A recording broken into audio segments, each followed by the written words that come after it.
Bonjour, bonsoir à tous, j'espère que vous allez bien. Et donc aujourd'hui en premier lieu, nous allons regarder la dernière vidéo du Canard Réfractaire, Front Populaire, c'est quoi ce bordel, complot, dissidence et purge. On va voir ce que dit le Canard Réfractaire du Front Populaire, ce qu'il pense du bordel, ce qu'il pense de tout ce qui se passe avec Hollande, avec les dissidents, etc. On va voir ce que ça donne et c'est tout de suite. Waouh, en ce moment le Front Populaire, il fait parler de lui et pas forcément pour les bonnes raisons. On les entend se disputer, se concurrencer, t'en as qui les traitent de traîtres, t'en as d'autres qui les traitent de dictateurs, ça se tire le chou pour avoir telle ou telle circonscription. Et c'est important de décrypter ça, qu'on sache pourquoi ceux qui prétendent nous défendre et accéder en notre nom au pouvoir se retrouvent aujourd'hui dans des batailles politiques permanentes. L'euphorie de l'union et le battage médiatique ne doit pas nous empêcher de voir ce qu'il y a en face de nous, histoire qu'on sache pourquoi on se bat. Et ça c'est totalement vrai. Autant je suis totalement pour l'union, autant je suis totalement pour aller voter Front Populaire en règle générale. Par contre, comme j'ai dit sur Twitter, oui Union Populaire, oui Front Populaire, oui vote pour eux bien évidemment, déjà contre le fascisme et pour la gauche. Par contre, si jamais, et c'est ce qu'on souhaite, ils arrivent à l'Assemblée à avoir une majorité absolue et à choisir un Premier ministre,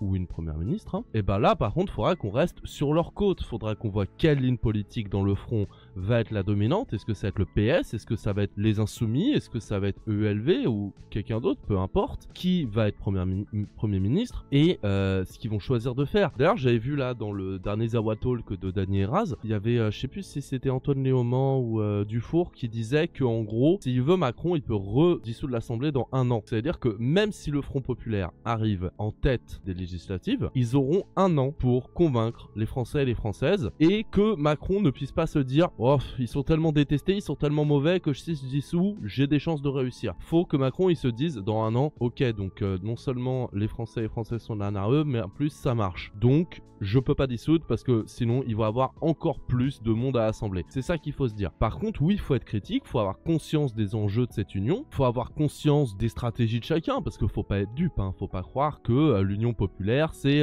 tout le monde qui est devenu des bisounours gentils les uns avec les autres et que maintenant c'est en mode vas-y, il n'y a plus jamais de rancune, on s'en fiche, non, vas-y, toi, Mélenchon, va Premier ministre, mais non, toi d'abord, Glucksmann, non, pas du tout. Il y a une union, certes, parce qu'il y a un besoin et il y a un danger urgent et réel qui est la montée de l'extrême droite et surtout la possibilité plus que réelle de l'arrivée de l'extrême droite au pouvoir, mais ça n'empêche pas que tout le monde est plus ou moins conscient qu'il y aura un après et que cet après il se joue dès maintenant. Alors nous, en tant que militants, militantes, en tant même qu'électeurs, électrices, globalement, hein, on n'a pas à s'en préoccuper entre guillemets, mais si en fait on a à s'en préoccuper, alors oui, pour l'instant, il faut qu'on fasse l'union quoi qu'il arrive, entre guillemets quoi qu'il arrive, hein, avec des certaines limites, mais faut qu'on fasse l'union même si ça fait chier qu'il y a un Hollande pour certains, même si ça fait chier qu'il y a le NPA pour d'autres, hein, qui sont d'une gauche peut-être plus SOSDEM, etc. Là il y a des petits trucs qui peuvent faire chier, mais il faut quand même s'intéresser du pourquoi et du comment les représentants et les appareils politiques décident de faire tel ou tel move, telle ou telle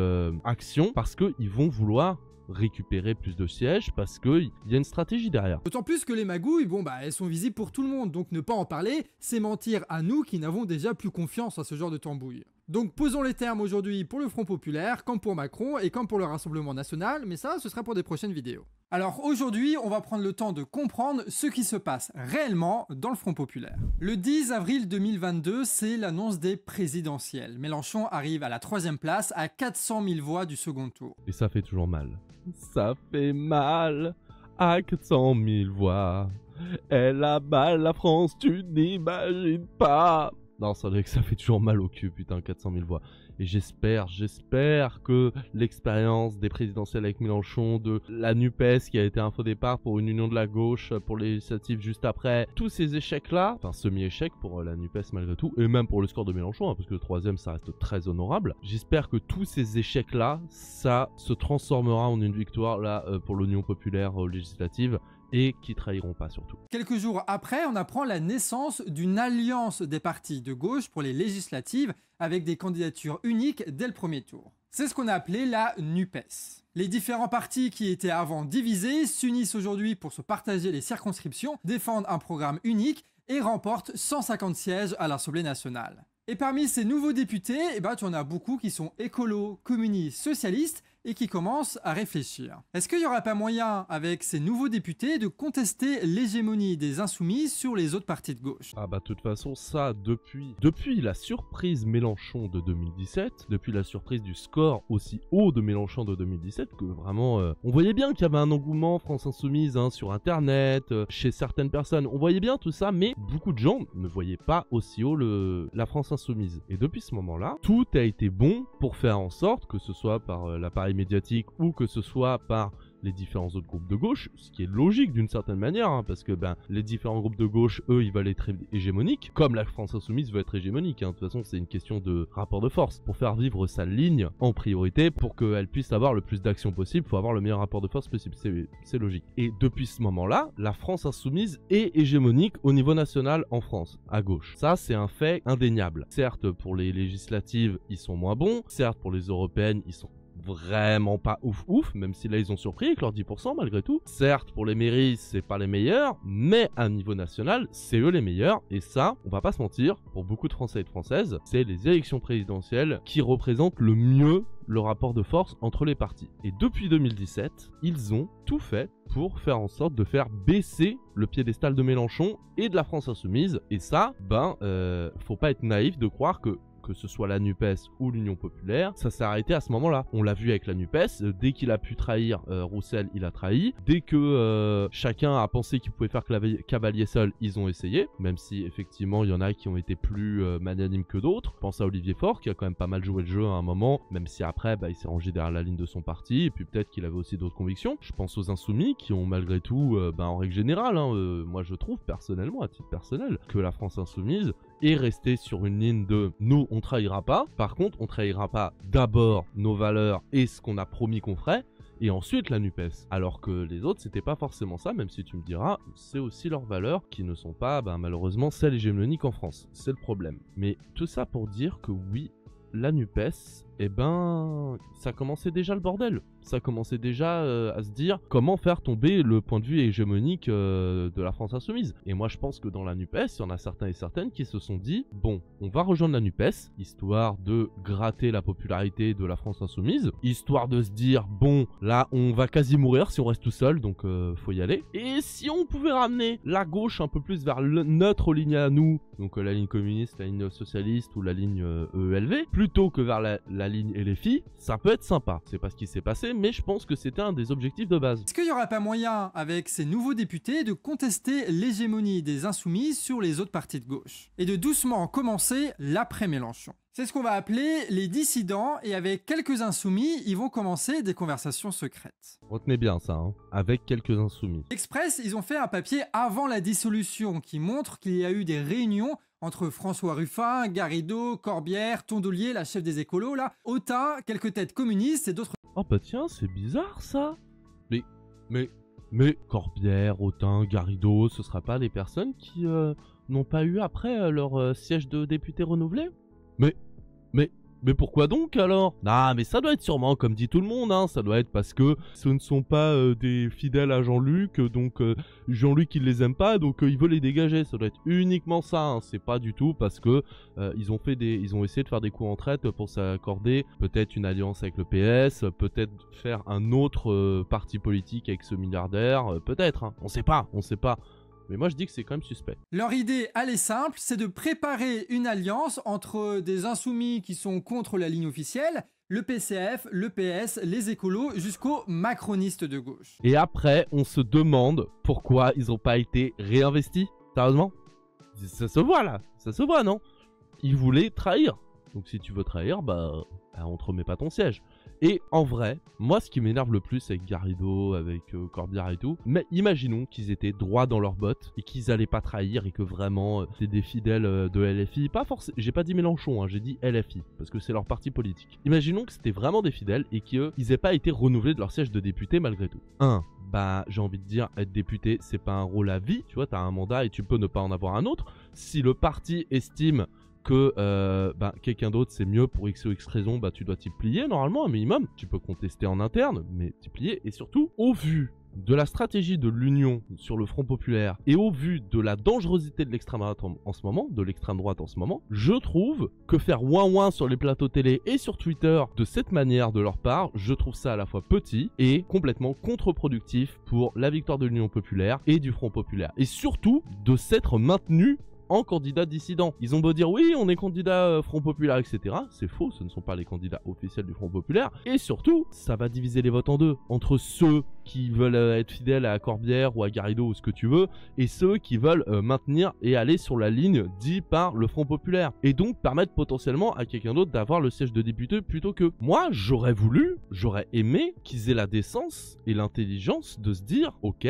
on va faire un tweet, ou même sur les plateaux télé, dire cette décision ne me ravit évidemment pas à titre personnel, je ne m'exprimerai pas là-dessus pour le moment, tout ce qui compte pour l'instant c'est l'Union, c'est le Front Populaire, donc soutien à la personne qui va me remplacer, etc. Votez pour lui ou elle, et on en parlera après l'Union si besoin, tu vois. J'aurais aimé qu'il y ait un truc plus comme ça. Leur calcul, c'est de proposer cette alliance-là après les européennes pour s'imposer face à des insoumis fragilisés qui seront obligés de les suivre. Et s'ils sont fragilisés, c'est parce qu'ils comptent sur leur échec prévisible aux européennes, mais aussi ils espèrent que le battage médiatique permanent fasse son effet. Un dépassement de Mélenchon soutenu par le millionnaire Olivier Legrain dans le secret des dîners parisiens. Avec à la tête de cette alliance dissidente, François Ruffin, déjà candidat officieux pour la présidentielle de 2027. Là, il y a une opposition qui se dessine avec d'un côté les insoumis et leur fameuse ligne de rupture, avec des nationalisations de grandes entreprises, des grandes taxations de profit pour les multinationales, la constituante, la retraite à 60 ans, la réforme de la police, le démantèlement des empires médiatiques, une analyse internationale héritée de l'altermondialisme et du monde diplomatique. Et de l'autre côté, on a ce qu'on va appeler là rapidement un centre-gauche, bien plus flexible sur le programme et le discours, n'allant pas plus loin que quelques hausses de salaire, d'allocations et de taxes pour les plus riches. Moi j'appelle ça la ligne Jospin en fait. La ligne qui certes va peut-être faire un ou deux petits coups d'éclat, les 35 heures pour Jospin, le mariage pour tous pour Hollande, mais qui au meilleur des cas va faire quelques trucs bien à la Jospin et faire des trucs de merde à côté, et au pire des cas va faire quasiment que de la merde à la Hollande, si ce n'est son petit coup d'éclat pour lequel il va vouloir être moussé toute sa vie. Cette ligne-là, faut se rendre compte que, au pire, elle est complètement consciente que cette ligne centre-gauche, elle n'est pas réaliste et c'est juste une façon d'avoir un espèce de statu quo en mode oui, un peu de social, un peu d'économie et pouf, ça fait bien. Mais c'est juste pour avoir le pouvoir et qu'ils veulent pas aller dans une radicalité trop forte parce qu'ils perdraient quelques privilèges. Ou ils sont vraiment naïfs et ils croient vraiment que la social-démocratie à la papa en mode Jospin tout ça, ça marche vraiment et que c'est ça que devrait être la gauche. Alors que la gauche n'a jamais été ça à la base. La gauche, pendant des années, a une culture beaucoup plus radicale, beaucoup plus forte. Et il suffit de voir la ligne Mitterrand avant qu'il fasse le tournant de la rigueur. Il y avait une vraie volonté de changement, de réinventer le socialisme à la française. Mais cette gauche-là, cette gauche social-démocratique, elle croit vraiment que c'est en dirigeant du centre avec quelques petites mesures progressistes par-ci par-là parce qu'on est tout gentil, tout pipou. Avec quand même, par contre, on continue avec le libéralisme et le capitalisme de l'autre côté. Ils croient que c'est ça la bonne solution, alors que non. Ce qui est bien plus compatible avec les puissances économiques et médiatiques du pays. Une opposition de programme. Et oui, il y a aussi ça. Il y a aussi le fait qu'il y en a peut-être qui voudraient être dans une... Il y en a SOSDEM, il y a des SOSDEM. Ils voudraient peut-être être dans une gauche plus radicale, mais ils se disent non, mais si on est trop radicaux, on va faire peur à l'électorat moyen, et puis les médias, ils vont être tous contre nous, etc. Ouais, sauf que ils vont pas être avec vous si vous êtes modérés, tu vois. Ils vont être moins contre vous, mais ils vont quand même être contre vous, les médias. Parce que les médias appartiennent à des personnes qui ne veulent pas de la gauche tout court, qui préféreront toujours la droite, voire l'extrême droite, plutôt que la gauche. Et puis, même sans parler de ça, c'est naïf de croire que le peuple ne veut pas plus de radicalité dans sa gauche. On le voit bien depuis des années, et la France insoumise le montre. Mais bon. Avec les puissances économiques et médiatiques du pays. Une opposition de programmes et d'intérêts qui les rend irréconciliables. Il y a donc deux blocs naturels à gauche qui aujourd'hui se font concurrence. Pour préparer leur attaque, les LFI dissidents, eux, alimentent le feu des critiques contre les insoumis et particulièrement sur Mélenchon et sa ligne. Garrido fait fuiter des infos et des SMS directement aux journalistes de milliardaires. Ruffin et compagnie se taisent bien volontiers sur Gaza au plus fort de la polémique. Sans oublier les petites polémiques envoyées à la direction de la LFI pour les décrédibiliser au pire moment. Et évidemment, quand tu ne respectes pas la ligne du programme ni la direction du parti et que tu complotes comme ils le font, eh ben ils se font isoler par le reste des insoumis. Rappelez-vous, en 2023, ils ont déjà été purgés, dégagés des instances de direction, remplacés par d'autres cadres qui sont bien plus utiles. Par rapport à tout ça, qu'on soit clair, c'est pas une purge en mode ils sont pas d'accord avec la ligne de Mélenchon, donc Mélenchon les punit. C'est pas que ça, c'est peut-être un petit peu de ça, mais c'est surtout parce que LFI défend une ligne de rupture, une ligne de gauche radicale, et que si jamais tu n'es pas sur cette ligne de rupture, tu peux avoir quelques divergences, bien sûr, mais si le fondamental, tu ne l'as pas, et qu'en plus à côté de ça, tu montes des signes de trahison, des signes que clairement tu fais fuiter des trucs, etc. C'est normal que dans n'importe quel parti politique, qu'il soit de droite ou de gauche, qu'on te dise bah écoute, t'as voulu jouer, t'as voulu nous baiser, ciao, bonsoir. C'est normal. Mais à ces insoumis dissidents, il leur reste néanmoins leur siège de député et leur étiquette LFI. Et ça, c'est très important parce que c'est la garantie de fracturer les insoumis à leur venue, d'emmener avec eux d'autres députés LFI et de former une forte alliance de gauche sous leur drapeau contre la direction insoumise. Le soir de l'élection européenne arrive et les résultats sont un petit peu décevants pour nos dissidents. LFI, qui a fait campagne notamment énormément sur la Palestine et sur cette ligne un peu radicale, gagne 1 million de voix. Le PS et les Verts, eux, de leur côté, ne gagnent aucune voix par rapport à 2019.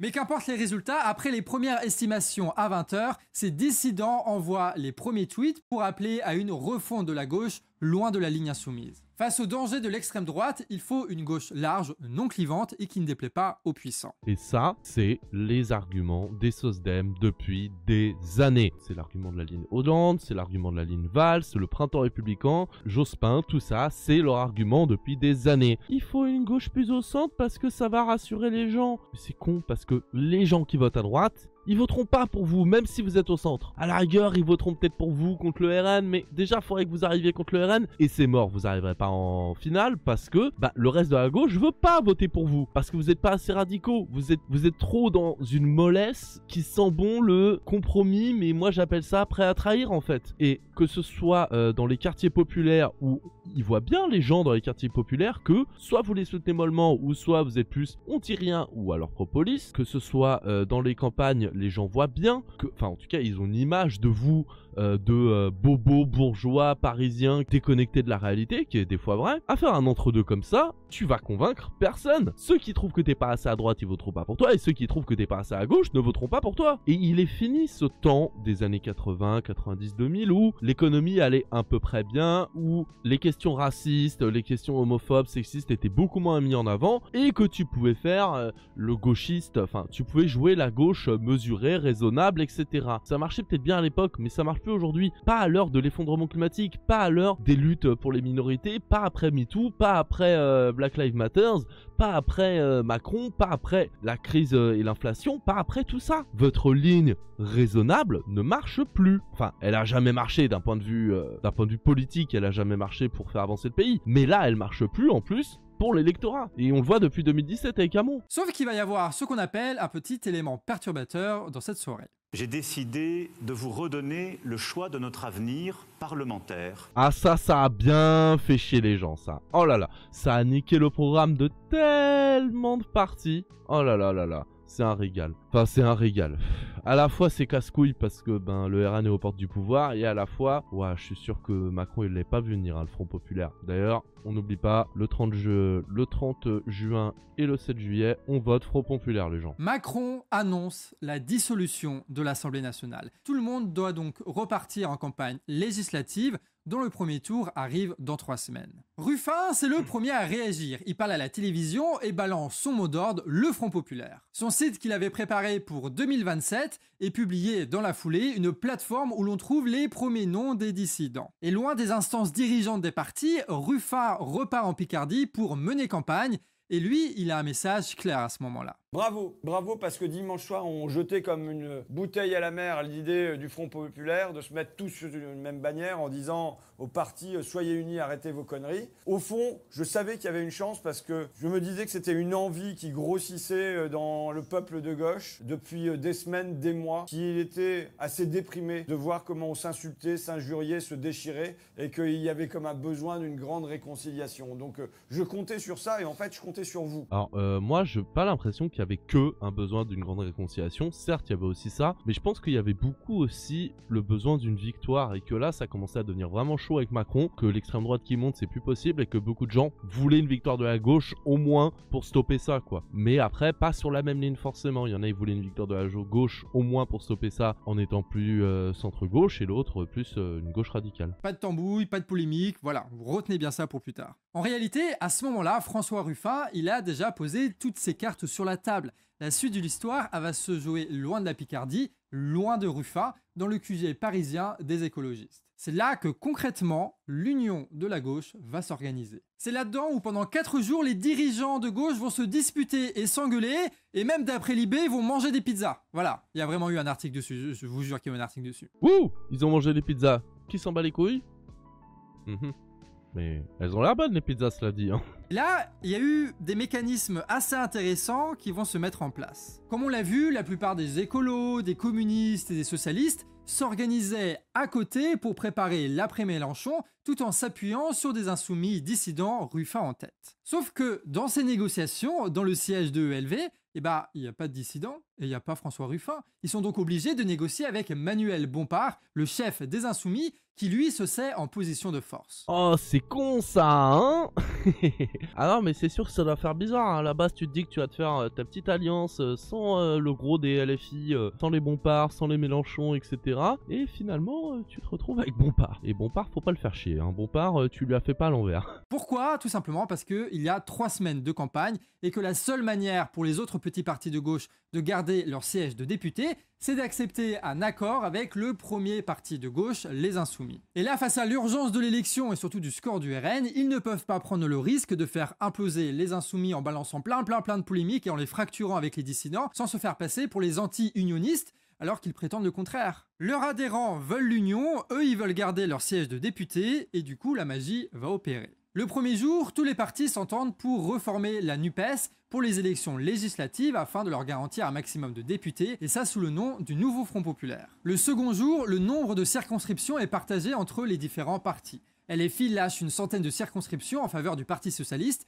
mais chacun conserve les circonscriptions qu'il avait gagnées en 2022. Le troisième jour, les circonscriptions précises sont partagées entre les différents partis. Et le quatrième jour, c'est un programme qui est défini, reprenant en grandes lettres le programme de la NUPES, en plus court, plus consensuel, notamment sur les questions internationales. LFI s'attache à gagner au moins la bataille du programme politique pour ne pas trop perdre des plumes en se montrant peu radical déjà qui s'accorde avec le PS. Les autres, eux, signent n'importe quoi puisqu'ils savent que cette alliance est temporaire et qu'ils veulent garder leur siège de député. Ah mais à ce niveau-là, ça a été, je pense, un vrai concours d'équilibristes, surtout pour LFI, parce que ouais, les autres à la rigueur, ils devaient peut-être laisser des gages quand même pour leurs électeurs et leurs adhérents, mais en règle générale, il y avait beaucoup moins de risques de déception que pour LFI. Et ce qui a sauvé pas mal LFI à ce niveau-là, c'est aussi qu'il y ait le NPA, s'il y a vécu le NPA et d'autres évidemment, mais le NPA ça joue pas mal. Le fait qu'il n'y ait pas que Hollande, mais qu'il y ait aussi Poutou, ça rassure pas mal, tu te dis bon, ok. Et de toute façon, même pour nous en tant qu'électeurs qui voulons une gauche plus radicale et une gauche de changement, il nous fallait des billes,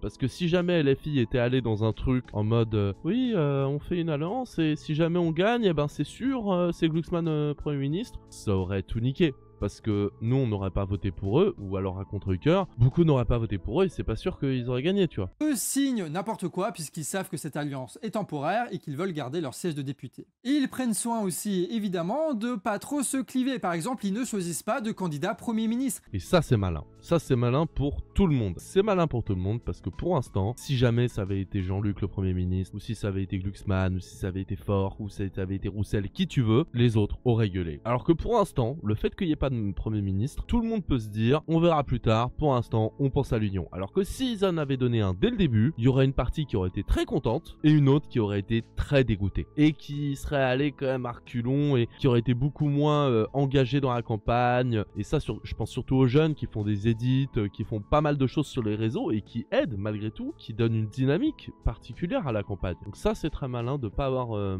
donné de Premier ministre pour l'instant. Pour éviter les divisions en amont, puisque de toute façon, ils savent qu'ils ne seront pas majoritaires, Et s'il devenait majoritaire, il serait pas dans la merde, puisqu'il serait incapable de gouverner, vu les divisions qu'il y a entre les différents partis. Le Front populaire est créé et les dissidents espèrent maintenant gagner suffisamment de sièges pour continuer leur projet de dépassement de LFI après les législatives. Et là, ce que vous voyez, c'est un Bompard qui est satisfait et qui avait bien prévu son coup. Les nouvelles élections, elles ont permis à la direction de la France Insoumise de nommer différents candidats dans leur circonscription. Et la surprise, 5 dissidents insoumis députés ne sont pas renommés par la France Insoumise et devront donc partir indépendants sans l'étiquette du nouveau Front populaire. Oh bah tiens, quelle surprise! Oh, tu veux dire qu'attends, ceux qui étaient prêts à trahir et ceux qui voulaient aller voir d'autres gens et qui parlaient dans le dos des insoumis n'ont plus leur siège? Mais les bras m'en tombent, dis donc! Oh non, mais c'est sûrement parce que Mélenchon c'est un méchant, ça doit être pour ça. Parce que Mélenchon c'est un dictateur, c'est pour ça. Hein. On retrouve parmi eux Garrido, Corbière et la garde rapprochée de Clémentine Autain, des apparatchiks sans base militante. Ruffin et Autain, de leur côté, sont plus connus avec des militants et des micro-partis, ils conservent donc l'étiquette France Insoumise pour éviter de faire éclater le Front populaire. Et point spécial aussi pour Frédéric Mathieu, un proche d'Autain qui n'a pas été reconduit, mais lui c'est surtout parce qu'il y a eu des retours du groupe Insoumis de Rennes qui dénoncent des comportements violents et toxiques auprès de militantes. Grâce à cette stratégie, la France Insoumise fait une pierre deux coups. Il coupe l'herbe sous le pied d'une partie des dissidents et de la même façon, il dégage de leur groupe parlementaire des opportunistes avec qui il était impossible de gouverner, surtout contre une bonne partie du pouvoir économique et médiatique. Et ça, quelle stratégie, quel retournement de situation. J'adore, parce que c'est les factieux qui pensaient qu'avec une partie du PS, avec une partie de ELV, etc., allaient pouvoir remettre la gauche vers un centre-gauche. Et avec la dissolution, ce qui est le bon score de LFI aux européennes, en tout cas meilleur que ce que tout le monde pensait, eh ben ils ont pas pu le faire et ça se retourne contre eux. Arroseur arrosé, bim, deux pierres d'un coup. Je vous rappelle, LFI est censé être sur une ligne de rupture, d'accord? Donc contre ceux qui ont le pouvoir actuellement, donc s'ils sont au gouvernement, ils devraient lutter contre eux. Et tu peux pas avoir un tel choc avec les puissances économiques et médiatiques si tu as dans ton sein des gens comme Corbière et Garrido qui auraient trahé la première occasion. LFI veulent dégager les cadres qui jouent juste dans les appareils de parti, qui font pas beaucoup de travail, et ils préfèrent plutôt des gens qui passent dans les médias comme Léo Mans ou qui portent des combats très précis comme Rima Assam, qui savent faire des coups d'éclat comme Delogu, ou alors qui arrivent à percer dans les réseaux sociaux comme Boyard. Et c'est ça. LFI, ils prennent les gens, pas par carriérisme, alors il y en a qui sont plus carriéristes évidemment, de toute façon il y en a partout, mais ils les prennent aussi pour leurs compétences et leurs actions. Pas pour ce qu'ils disent qu'ils vont faire, mais ce qu'ils font concrètement. Boyard, il s'est pas démonté contre Hanouna. Delogu, il s'est pas démonté à l'Assemblée. Rima Hassan, elle est solide sur ses appuis quoi qu'il arrive. Mathilde Panot, pareil. Manon Aubry aussi, etc. etc. Antoine Léaumont, n'en parlons pas, c'est la même chose. Et c'est en ça que c'est intéressant LFI à ce niveau-là. Ils ont des défauts, mais en termes de personnalité qu'ils choisissent, ils les choisissent généralement pas trop mal, à part certains cas comme l'affaire comme Corbière, etc., comme on peut le voir, ou Quatennens pour d'autres raisons, mais ils arrivent à faire le travail la plupart du temps. Pas tout le temps parfaitement, encore une fois Quatennens, mais la plupart du temps c'est quand même assez propre. Cette main-d'œuvre des insoumis, ça casse le plan des dissidents, car si les Corbière et compagnie perdent leur siège de député et leur étiquette LFI, ils ne pourront donc pas feinter l'union de la gauche pour les présidentielles. Les insoumis, ils ont bien joué leur partie d'échecs, mais comme on va le voir après, ça aura pas mal de conséquences sur long terme. En attendant, les dissidents s'incrustent partout sur les plateaux de télévision face à des journaleux ravis de pouvoir cracher sur le nouveau Front populaire sans aborder aucune question de politique de fond. Ah bah là, tu m'étonnes, ils sont contents les journaux, parce qu'ils peuvent interviewer des gens avec une étiquette France Insoumise qui va cracher sur la France Insoumise. Donc là c'est royal pour eux, parce que oui, d'habitude c'est Zemmour, c'est Attal, c'est machin qui crache sur LFI, mais une partie des Français sait que de toute façon c'est leur adversaire politique, c'est normal qu'ils crachent sur eux. Alors que quand c'est des membres de LFI qui crachent sur LFI, là tout de suite ça fait plus légitime. Là tout de suite, ouais, si même eux le disent, c'est que vraiment c'est chaud, c'est malin. C'était nécessaire de la part de LFI de faire ce move, mais ils en laissent quelques plumes. Après au moins ils gardent le poulet. Et donc ceux qui étaient les premiers à défendre l'union de gauche se retrouvent là à critiquer ouvertement cette union. Ruffin attaque la décision du bureau de LFI. Alors ça, c'est n'importe quoi. Merci, mais je ne vous ai demandé aucune investiture, aucune autorisation. Je ne suis pas passé sous les fourches codines de votre bêtise, votre sectarisme. C'était le mec qui a appelé à l'union il y a pas si longtemps, on se rappelle. Vous préférez un homme qui frappe sa femme, auteur de violences conjugales, à des camarades qui ont eu l'impudence d'avoir un désaccord avec le grand chef. Heureusement, depuis Quatennens, Quatennens a été dégagé. Non pas que je suis pas pour la réhabilitation, mais j'estime que Quatennens c'est un sujet beaucoup trop divergent pour les électeurs de gauche en règle générale. Ça donne du grain à moudre à nos adversaires politiques et à titre personnel, j'estime que Quatennens n'a pas fait une vraie réhabilitation et aurait dû, au minimum, quand il y a eu l'affaire, il aurait dû remettre en jeu son titre de député au lieu de juste faire 3 mois, il se barre et après il revient. Mais bref, c'est un autre sujet. Mais pour le reste, Quatennens, en essayant d'oublier ses affaires personnelles qui restent sérieuses et dramatiques, mais lui, au moins, c'est pas un traître. C'est aussi ça la logique. Après, est-ce qu'on préfère des traîtres ou à des gens qui portent des valeurs qu'ils ne respectent pas forcément? Ça, c'est autre chose. Mais tu parles d'union, François. Tu parles d'union. Tu parles de laisser les rancœurs.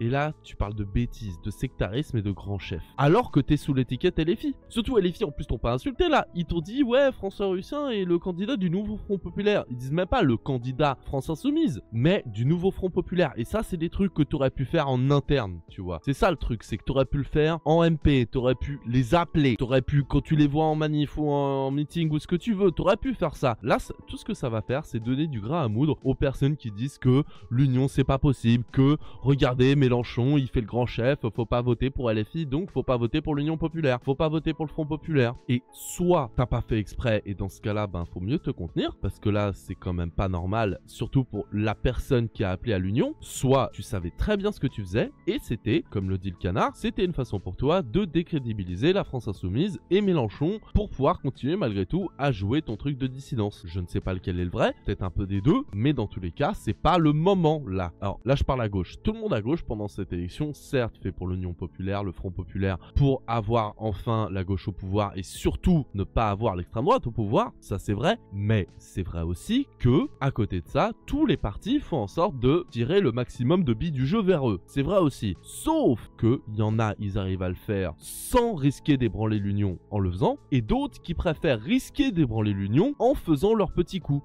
Et là, c'est ce qu'il fait François Ruffin. Il préfère risquer d'ébranler l'image du Front Populaire, l'image de la France Insoumise, qui, on va pas se mentir, les médias, ils ont pas besoin de grand chose pour les décrédibiliser, pour dire regardez, ils sont sectaristes, regardez machin. Là, tu leur donnes de quoi parler pendant 10 jours. Tu préfères risquer des voix, risquer des sièges de députés qui pourront être donnés au RN à cause de ça, pour un plan. Et là, il y a une différence entre certains qui certes font leur plan, mais ça affecte pas l'Union, et d'autres qui font leur plan, mais ça risque d'affecter l'Union, et même sévèrement. Et après, le pire, c'est que si LFI, ils rétorquent à ça, c'est eux qui vont passer pour les connards. Après, je suis pas dans la tête de Ruffin, je suis pas dans sa tête, je sais pas si c'est vraiment un magouilleur en mode j'ai tout prévu, je vais foutre la merde dans LFI et le pouvoir sera un centre plus de gauche centriste, j'en sais rien, et au pire, je m'en fous. Peut-être que c'est ça, peut-être. Mais que ce soit ça ou pas, le plus gros problème, c'est que ce genre de tweet, en public, là pour l'instant c'est non. Si même Mélenchon a réussi à la télé à être en mode non, c'est pas moi le chef, quand on lui a demandé de faire un débat avec Attal et Bardella, si Mélenchon il a réussi à dire alors c'est gentil, mais le Front Populaire n'a désigné aucune personne comme Premier ministre, donc je n'ai pas ma légitimité à y aller. Quand, en ce moment, quand il va à la télé, ça se voit qu'il essaye de garder son calme, qu'il fait tout pour l'Union, qu'il fait tout pour que ça se passe bien. Et c'est Mélenchon, on sait à quel point il a du mal à garder son calme avec les journalistes. À tort ou à raison, c'est un autre sujet. Mais quand on voit qu'il arrive à faire ça, et que toi, François Ruffin, tu fais ça à côté, un tweet, donc c'est même pas une parole, c'est même pas quelque chose que merde j'ai laissé échapper sous l'empressement, sous le moment. Non, là c'est quand même pensé, c'est pensé un minimum. Là pour moi ça devient inacceptable. Ruffin attaque la décision du bureau de LFI comme Tondelier, comme tous ceux qui, dans leur réunion secrète, avaient prévu de s'investir dans une nouvelle union de la gauche loin de LFI. Autain mobilise son micro-média de micro-parti pour faire des micro-analyses politiques. Au point où une proche de Garrido se porte candidate contre le candidat LFI soutenu par le Front Populaire, au point où Corbière, non investi par le Front Populaire, reprend les logos et les couleurs du Front Populaire. Autain, elle, utilise ses réseaux à Mediapart pour créer la polémique. Ruffin et Tondelier, eux, vont défendre publiquement des candidatures aux législatives de leurs alliés dissidents de LFI contre ceux du Front Populaire. Tout comme le PS dans de très nombreuses circonscriptions où officiellement, donc, 2 candidats de gauche feront bel et bien concurrence. Et ça, tout ça, ça donne quoi de l'image de l'Union? Et surtout, sans pas d'image, ça va être quoi l'impact? Parce que s'il y a 2 candidats à chaque fois, forcément ça va diviser les voix. Et c'est ça qui est énervant en fait, c'est que on fait que de cracher sur LFI en mode oui, ils veulent tout pour eux, les Maliens sont dictateurs, gna gna gna gna gna. Mais en attendant, ils ont donné 100 sièges potentiels de députés au PS. Pour l'Union, ils font leur stratagème eux aussi, bien sûr, mais en priorité, c'est l'Union et pas l'extrême droite au pouvoir, eux au moins. On peut pas leur enlever. Et vous, là, vous êtes prêts à sacrifier l'Union et possiblement risquer l'extrême droite au pouvoir pour votre magouille, pour vos petits égos, pour vos postes de députés. Ce qu'il faut comprendre, c'est que l'enjeu n'a jamais été que de s'unir tous ensemble contre l'extrême droite, tu vois. Ruffin, le PS, Sondelier, etc. Ils avaient un plan précis qu'ils voulaient mettre en place, tu vois. Ils ont leur union de la gauche avec leur ligne politique et leur intérêt à défendre, de la même façon que LFI ont leur union de la gauche avec leur ligne politique et leur intérêt. Ruffin était le premier à dénoncer les tambouilles, mais maintenant que ça ne va pas à son avantage, à son intérêt, il les dénonce avec encore plus de force que les autres. En fait, penser l'opportunisme dans cette situation, c'est la seule manière de comprendre le double discours qu'il y a, notamment de Ruffin dans cette histoire. Puisque nous sommes à Montreuil, et ici, ce que vous appelez une élection, c'est en fait une primaire de la gauche, je veux dire mon plein soutien à mon camarade et ami Alexis Corbière. La contre-attaque des dissidents, est-ce qu'elle suffit? Eh ben pas vraiment, hein, parce qu'ils sont très contradictoires entre eux, tu vois. Mais d'un côté, ils sont contradictoires entre eux, les dissidents, parce que des traîtres peuvent se trahir entre eux, tu vois, ils ont des lignes différentes. Putain. Et le pire, c'est qu'avec ce qu'il vient de dire, là, Ruffin, c'est qu'il est conscient qu'il y ait une espèce de primaire de la gauche, il vient de le dire, dans les élections. Et si tu le fais, eh ben encore une fois, tu risques de faire amener l'extrême droite au pouvoir. C'est un truc de ouf. Par exemple, tu as le PS qui a investi François Hollande, tu vois, qui complotait depuis le début avant les européennes pour préparer son retour en politique. Alors que c'est quand même le fossoyeur de la gauche, le gars, le traître parmi les traîtres, hein. Et ça, Mélenchon, il le sait très bien, et il ne va pas le dénoncer, mais il va plutôt l'utiliser pour s'en servir à son intérêt et éteindre les critiques. Jean-Luc Mélenchon, le soutien de François Hollande au nouveau Front Populaire, vous l'attendiez pas celle-là? Non. Bon, ça vous fait plaisir. Est-ce que vous dites, vous, après les mots qu'il a eus, en disant il faut faire barrage au Rassemblement National, que son renfort est le bienvenu? Je dis surtout que tout renfort est le bienvenu pour battre le Rassemblement National. Et moi, il y a deux gens à l'extérieur qui sont dans un rapport critique, et évidemment toujours très personnalisé. C'est la vie de la démocratie, le PS choisit qui il veut. Pour ma part, j'applique la règle que je lui demande d'appliquer. Vous voyez, Mélenchon, il déteste Hollande. Mais quand je vous dis il le déteste, c'est genre une dinguerie à quel point il le déteste. Hein. C'est vraiment l'une de ses némésis. Et ça, depuis l'époque où Mélenchon était encore au PS. Et on lui pose ce genre de questions. Le mec, il est prêt à ravaler sa rancœur. Et en plus, je pense qu'il le pense en plus, le délire de c'est démocratique, le PS a le droit de choisir qui ils veulent. Nous, après, on n'a rien à dire là-dessus. Et il faut faire l'union. Je pense qu'il le pense, mais le sang-froid qu'il y a pour pas faire un petit mot de travers, la petite truc en plus sur François Hollande, qu'il aurait peut-être fait si jamais c'était dans d'autres conditions, il ne l'a pas fait là, parce que le Front Populaire, parce que il y a des priorités, ce que Ruffin n'a pas été capable de faire en un tweet. Les autres partis ne peuvent donc pas reprocher légitimement à LFI de remplacer des vieux cadres dissidents par des militants terrain, quand eux, de la même façon, ils combinent avec des anciens ministres ou avec des anciens présidents, tu vois. Alors chacun se critique, mais ça va pas plus loin, les torts sont partagés et surtout, chacun a besoin de l'union pour se faire élire. Alors malgré les critiques et les divisions, cette alliance des opportunistes, par leurs contradictions, se relève finalement suffisamment solide pour avancer ensemble. Et il n'y a plus qu'à espérer que ça continue comme ça, que ça continue à tenir au moins jusqu'au 7 juillet, qu'il n'y ait pas de nouvelles qui changent totalement la donne d'ici là. On croise les doigts et par contre, va falloir, dans tous les cas, peu importe la ligne qui arrive au pouvoir après les élections, peu importe la ligne, même au sein du Front Populaire, hein, il va falloir qu'on soit attentif, qu'on voit les gages qu'ils nous donnent, qu'ils respectent pas, et qu'on leur mette la pression si jamais ils ne respectent pas ce qu'ils nous ont promis, si jamais ils trahissent. Leur contradiction se relève finalement suffisamment solide pour avancer ensemble. Au fond, les législatives n'auront rien réglé des problèmes de la gauche. Le PS tente de revenir en force et de prendre la chefferie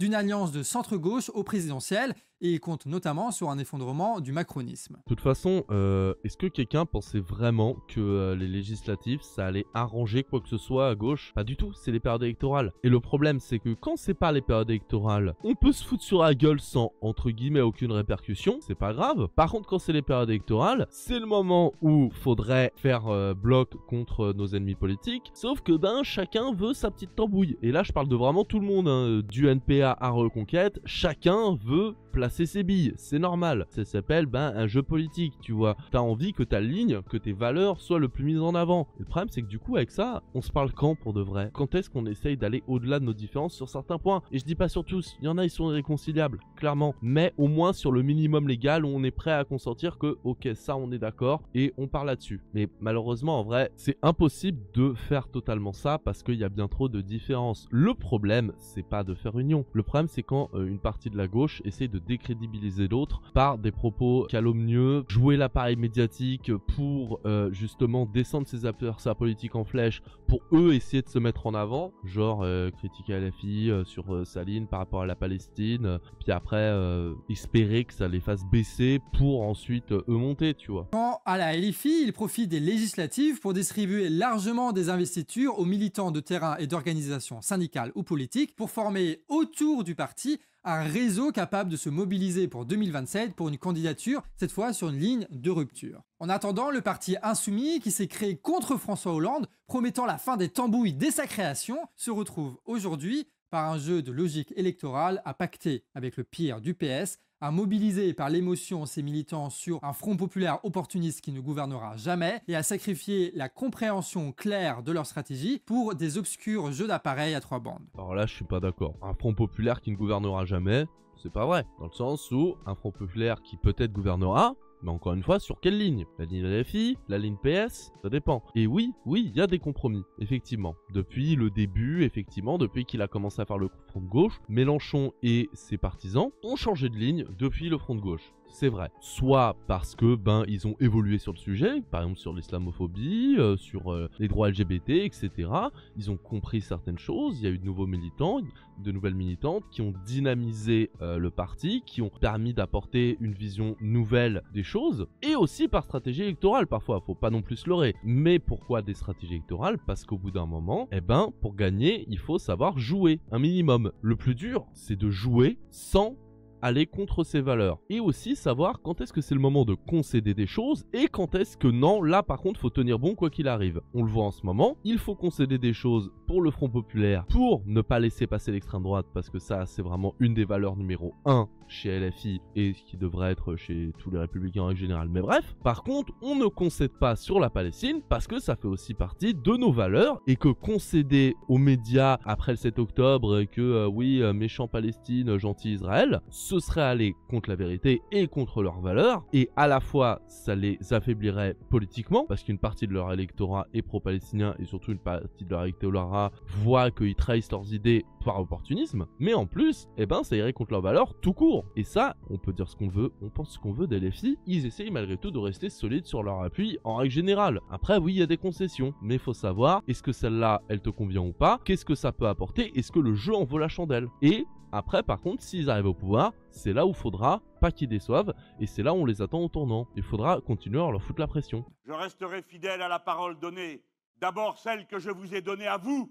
Je ne dépends que de vous, et je ne négocierai rien avec personne à aucun moment à cette étape. Tout ça pour se retrouver au final à renforcer par leur action leurs concurrents, ceux qui, en 2027, seront encore candidats et tenteront de les priver de second tour. Ouais, mais tu veux faire quoi sinon?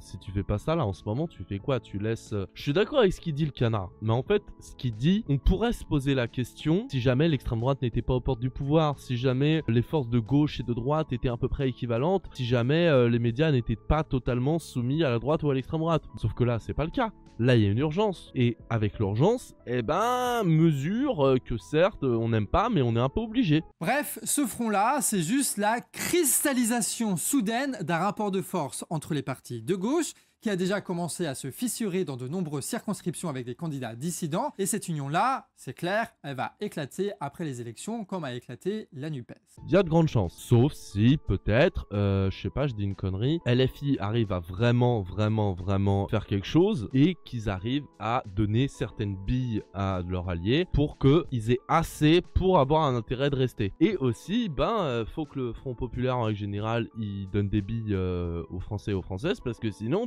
encore une fois, Macron il peut dissoudre un an plus tard et après ils sont pas sûrs d'être remis. Et l'argument de l'union, il a marché à la NUPES, j'espère qu'il va marcher là avec le Front Populaire, mais ce qui va marcher une troisième fois, si en plus on voit qu'ils ont rien foutu, peut-être pas, tu vois. Je pense que oui, après les élections et même maintenant, chacun des partis met en place ses stratégies pour faire en sorte de grappiller un maximum du gâteau pour les présidentielles. Par contre, je pense que d'abord, au début, ça va quand même de faire un truc à l'Assemblée pour se consolider à l'Assemblée, donc le Front Populaire, et ensuite, 1 ou 2 ans plus tard, genre 2025-2026, là on va commencer à voir vraiment sérieusement les trucs se diviser. J'espère que, en tout cas, ce sera pas le plus tôt possible. Hein. Mais ça ne veut pas dire pour autant qu'il n'y a pas d'enjeu dans ces élections. Et même si cette séquence peut paraître, pour les yeux de certains, pas tous, hein, mais un peu morose, hein, parce que bon, le RN et compagnie, et surtout qu'on voit pas grand chose d'autre à faire à part voter. Il n'y a pas de mobilisation, il n'y a pas de grève, il n'y a pas de comité, il y a un espace médiatique saturé de conneries, et nous on est très divisés entre nous, tu vois, entre les pro-RN, les pro-Front Populaire, les douteux, les paumés, et ceux qui sont un peu tout ça à la fois. Clairement, il n'y a pas 1000 choses à faire dans les 3 semaines qui restent avant le second tour des élections. Et vous inquiétez pas qu'après ces élections, on va pouvoir continuer à militer, car ça va vraiment pas en rester là. Et oui, on va continuer à militer, et ça, peu importe qui arrive au pouvoir. Si jamais c'est le RN, on milite H24, parce que c'est pas possible et va falloir faire quelque chose. Si c'est Macron, on militera quoi qu'il arrive aussi, et même si c'est le Front Populaire, peu importe la ligne, on militera pour que les promesses soient tenues, tout simplement. Donc dans tous les cas, on militera, ça c'est sûr. Alors c'est quoi les enjeux des jours à venir? Eh ben vous pouvez en avoir 2 en tête. Déjà, empêcher le Rassemblement National et les macronistes d'avoir une majorité à l'Assemblée nationale. Donc on vote Front Populaire, d'accord? Pour l'instant, on pense à l'Union, on pense au Front Populaire. Et on verra après comment ça se goupille, ce qu'on fait et comment on le fait après les élections par rapport à qui sera en face. Et 2, peser dans le futur rapport de force au sein des partis de gauche en votant pour des candidats qui vous semblent porter une meilleure ligne. Parce que oui, on peut dire oui, voter pour le Front Populaire, machin, mais c'est quand même la situation n'est pas pareille, tu vois. Si tu as par exemple en face de toi un François Hollande sous cette étiquette-là, tu vois, le pire du Parti Socialiste. Alors oui, par contre, ça dépend où, tu vois. Si là où est François Hollande, c'est le seul du Front Populaire à être investi, votez François Hollande. Par contre, là où c'est Corbière versus, je sais pas qui c'est malheureusement, désolé, le député ou la députée officielle du Front Populaire, là, faut voter pour le officiel. En tout cas, à mon sens. Après, est-ce que si jamais tu vois qu'il y a une vraie dynamique pour l'autre, vaut mieux pas voter pour l'autre? Je sais pas. Je sais pas. En vrai, ça, pour le coup, c'est à chacun de voir. Mais il a raison quand il dit qu'il faut voter intelligemment pour le Front Populaire malgré tout. Parce que oui, si on vote pour François Hollande, on donne de la force sur la ligne Parti Socialiste du Front Populaire, tu vois. Oui, sauf que si on vote pas François Hollande, il y a un risque qu'il n'y ait pas une ligne assez grande du Front Populaire pour lutter contre l'extrême droite et Macron. C'est ça qui est embêtant. François Hollande, c'est quand même quelque chose, les gars, hein, faut pas se mentir. Et on n'aura pas du tout le même raisonnement si c'est genre votre candidat, c'est Alma Dufour ou Delogu, tu vois. Parce que là, vous allez soutenir ce que la LFI fait probablement de mieux en termes de députés. Que vous le vouliez ou non, votre vote Front Populaire va alimenter et structurer les prochaines fractures qu'il va y avoir au sein des partis de gauche. Donc si vous savez pas pour qui voter, regardez votre candidat, regardez ce qu'il a fait, regardez s'il a retourné ou non sa veste récemment, si c'est un opportuniste ou non, et donc votez en conséquence. J'aurais pas dit mieux, Tout simplement, regardez ce que le ou la candidat a fait et votez en conséquence, tout simplement. Ok, bah écoutez, c'était très cool cette petite vidéo du canard. Merci maman de me l'avoir conseillé. De toute façon, j'aurais sûrement probablement vu, mais c'est vrai qu'en live, c'est la première fois qu'on fait le canard, ça fait plaisir. Et donc voilà, ce best of live est maintenant terminé. J'espère qu'il vous a plu. S'il vous a plu, n'hésitez pas à vous abonner à ma chaîne YouTube. Tout va très bien, ma chaîne YouTube qui parle de politique. N'hésitez pas non plus à vous abonner à Blazy, ma chaîne pop culture. Vous pouvez aussi aller sur Blazy Rediff TVTB, ma chaîne de Rediff Live jeux vidéo, sur mon Twitter, Blazy tout va très bien. Et si vous avez un peu d'argent et que vous voulez me soutenir, n'hésitez pas non plus à aller sur mon Tipeee et mon Patreon. Ça me soutiendra énormément, ça m'aiderait beaucoup pour mon travail. Alors maintenant, à savoir si la ligne principale du Front Populaire est de gauche ou de droite, ça je sais pas. Mais dans tous les cas, c'est à nous de voir laquelle on veut faire passer. Alors le 30 juin et 7 juillet, allez voter. Allez, salut!